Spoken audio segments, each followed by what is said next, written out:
오직 나의 나 된 것은 하나님의 은혜입니다. 아멘. 하나님의 은혜를 힘입어서 구원을 받았으니 이제부터 정과 욕심을 십자가에 못 박고 참된 그리스도인으로 사시는 성도들 되시기를 주님의 이름으로 축복합니다. 이 시간 다 함께 사도신경으로 우리의 신앙을 고백합니다. 나는 전능하신 아버지 하나님 천지의 창조주를 믿습니다. 나는 그의 유일하신 아들 우리 주 예수 그리스도를 믿습니다.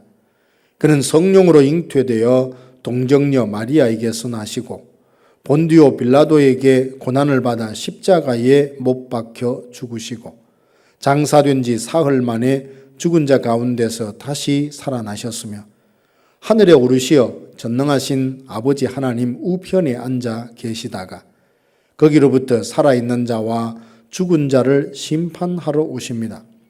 나는 성령을 믿으며 거룩한 공교회와 성도의 교제와 죄를 용서받는 것과 몸의 부활과 영생을 믿습니다. 아멘. 하나님의 말씀은 역대하 25장 19절 20절 말씀입니다. 내가 에돔 사람을 쳤다고 내 마음이 교만하여 자긍하는도다. 내 궁에나 있으라. 어찌하여 화를 자초하여 너와 유다가 함께 망하고자 하느냐 하나 아마샤가 듣지 아니하였으니 이는 하나님께로 말미암은 것이라. 그들이 에돔 신들에게 구하였으므로 그 대적의 손에 넘기려 하심이더라. 아멘. 예수님께서 광야에서 40일 동안 줄이고 금식하시자 사단이 찾아와서 주님을 시험합니다. 예수님을 데리고 지극히 높은 산으로 데려가서 천하 만국을 보여주고 자기에게 절하면 이 모든 것을 주겠다라고 합니다. 예수님은 마귀를 꾸짖으시며 사탄아 물러가라 하시고 오직 하나님께 경배하고 다만 그를 섬기라 하시며 시험을 이기셨습니다. 마귀는 많은 사람들에게 이같이 시험합니다. 선악과를 따먹으면 하나님과 같이 될 수 있어. 이번 한 번만 내게 절하면 네가 원하는 걸 다 해주마.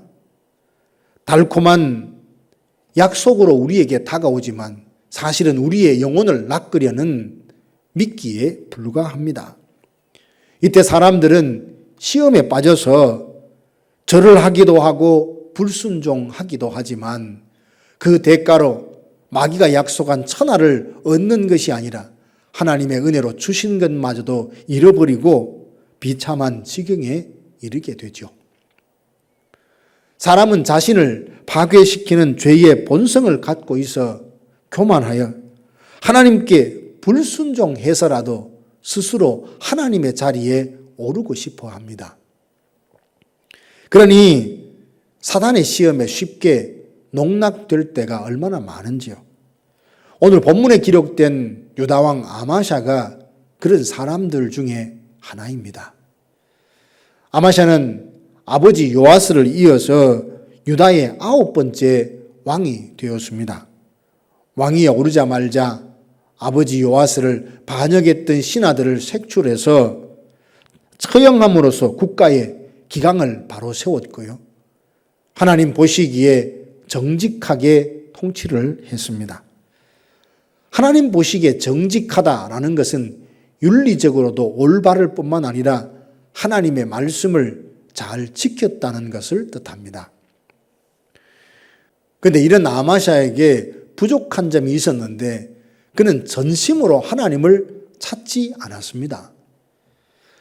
하나님을 따르긴 했지만 온전한 마음으로 전심으로 하나님을 따르지 않았으니 처음 품었던 그 마음을 끝까지 지키지 못했지요. 유다왕 아마샤는 인생 전체를 보면 형통과 승리를 경험하기도 했지만 패배와 수치스러운 삶을 맞이하고 말았습니다.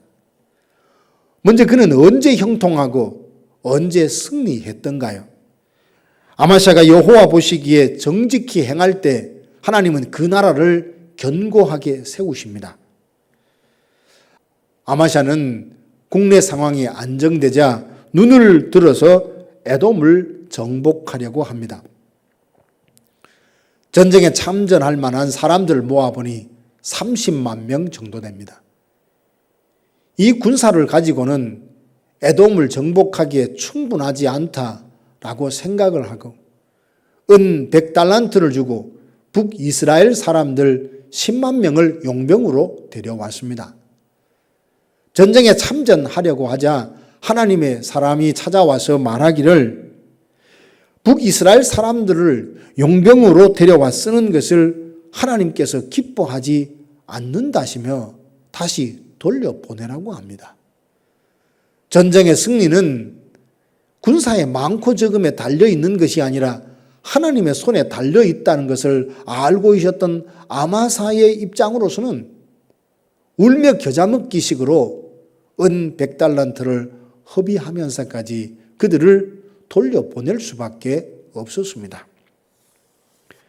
아마샤의 입장은 이루고 싶은 목적은 분명한데 상황이 열악하다 보니 절박해지고 하나님께 더 간절하게 도움을 구하게 됩니다. 아마샤가 사람을 의지하지 않고 하나님을 의지하니까 하나님은 그 나라를 강성케 해주셨고 에돔과 싸워서 큰 승리를 거두게 하셨습니다. 그런데 에돔과의 전쟁에서 승리한 이후에 북이스라엘과도 싸움을 겁니다. 북이스라엘은 에돔과는 비교할 수 없을 만큼 강한 군대였습니다. 군사적 열세에도 불구하고 에돔과 싸워서 승리한 후라 냉철하게 자기의 입장과 상황을 분석하지 못하고 싸움을 걸었다가 이번에는 참패를 당하게 되죠. 에돔과 싸움에서는 이겼던 아마샤와 그 군대가 왜 북이스라엘과 전쟁에서는 참패를 당하게 되었을까요? 14절에 보면 그 원인을 정확하게 말합니다. 에돔과 전쟁에서 승리하고 돌아올 때 아마샤는 에돔의 신들을 가져와 숭배를 했습니다. 이를 통해 하나님께서 크게 진노하셨습니다.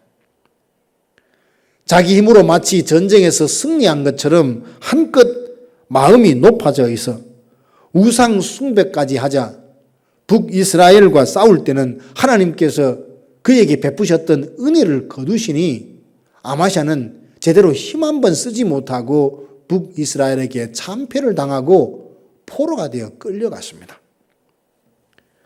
아마샤는 하나님을 의지함으로써 에돔과 전쟁에서 승리했지만 마음이 교만하여 여호와를 버리고 우상 숭배에 빠지게 되자 이스라엘과 싸움에서 참패를 당하고 말았던 겁니다. 여기에서 유다왕 아마샤의 삶을 보면서 깨닫는 바가 있습니다. 하나는 하나님을 우리가 성공하고 부귀를 누리고 욕심을 채우는 수단으로 여기면 안 된다는 것입니다. 아마샤에겐 힘이 필요했습니다. 세력을 확장하고 싶었습니다. 물론 이런 마음을 갖는 것 자체를 정죄하려고 하는 것은 아닙니다. 사람이 마음에 소망을 품었을 때 어떤 방법으로 그 소망을 이루고자 하느냐가 문제죠. 처음에는 하나님 보시기에 정직히 행했지만 그래서 전쟁에서 승리하게 되자 아마샤의 마음에 교만한 마음이 깃들기 시작합니다.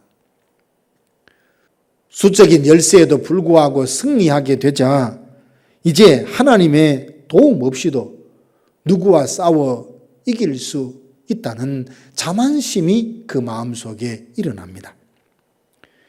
이렇게 된 데는 하나님의 뜻보다는 자기의 욕망을 채우려는 것을 더 중요하게 여겼던 것이 바로 원인입니다. 그러니 그에게 하나님을 믿고 하나님을 따르는 것은 자기 욕망을 채우는 수단처럼 여긴 겁니다. 우리는 내 욕심을 채우기 위해서 하나님을 믿는 것이 아니라 하나님의 은혜를 힘입어서 내가 주인 삼았던 모든 것을 내려놓고 하나님을 주인 삼고 나를 하나님의 영광을 올려드리는 수단으로 여길 줄 알아야 합니다. 우리가 하나님을 믿고 경배합니다만 그 동기가 무엇인지 살펴볼 수 있기 원합니다. 내 욕망을 채우려는 수단으로 하나님께 대한 믿음을 이용하고 있는 것은 아닌지요. 그렇다면 우리는 우상 숭배자와 다를 바가 하나도 없습니다. 두 번째로 생각해 보고 싶은 것은 과거를 통해 배우지 못하면, 깨닫지 못하면 이전의 실수와 죄를 반복하게 된다는 사실입니다. 아마샤는 처음에 여호와 보시기에 정직히 행해서 형통한 삶을 살았고 승리를 경험했습니다. 그러나 이후에 마음이 교만하자 선지자가 꾸짖는 그 책망도 듣지 않습니다. 그때 이전에 승리했던 경험, 형통했던 삶을 돌아보며 다 하나님의 은혜였다는 것을 깨닫고 돌이키면 참 좋았을 것을, 그런 하나님의 말씀을 듣고도 깨닫지 못하고 돌이키지 않았습니다. 죄로부터 돌이켜야 살 수 있다는 것이 분명한 진리임에도 불구하고 교만이 그 진리를 가리고 끝까지 죄로, 멸망으로 달려가게 만들었던 겁니다. 과거를 통해 아무것도 배우지 못하고 깨닫지 못하니 그의 미래는 실수와 범죄로 얼룩지게 되었고 고통스러운 결말을 맞이하게 되었습니다. 사랑하는 성도 여러분, 회개하지 않고 교만이 깃든 마음은 하나님의 심판의 화살에 관역이 됩니다. 참 무섭죠. 그러니 속히 교만을 버리지 않으면 생각지 못했던 때에 돌이킬 수 없는 하나님의 진노가 임할 것입니다. 오늘 하루 하나님의 은혜를 힘입어 교만을 버리고 겸손하여 하나님과 동행하시고 축복의 원리, 형통의 원리를 깨닫고 삶에 적용하여 범사가 형통하는 복을 누리시기를 주님의 이름으로 축복합니다. 다 함께 기도하겠습니다. 지금은 우리 구주 예수 그리스도의 은혜와 하나님 아버지의 크고 놀라우신 사랑하심과 성령의 위로교통 충만케 하심이 아마샤 왕의 삶의 전반기와 후반부, 그의 형통한 삶과 타락하고 범죄한 것을 보면서 우리가 이 땅에서 어떻게 살아야 할지를 깨닫고 삶에 적용하여 약속된 그 축복을 누리며 살리라 소망하고 다짐하는 사랑하는 성도들 머리 위에 이제로부터 영원토록 함께 있을지어다. 아멘.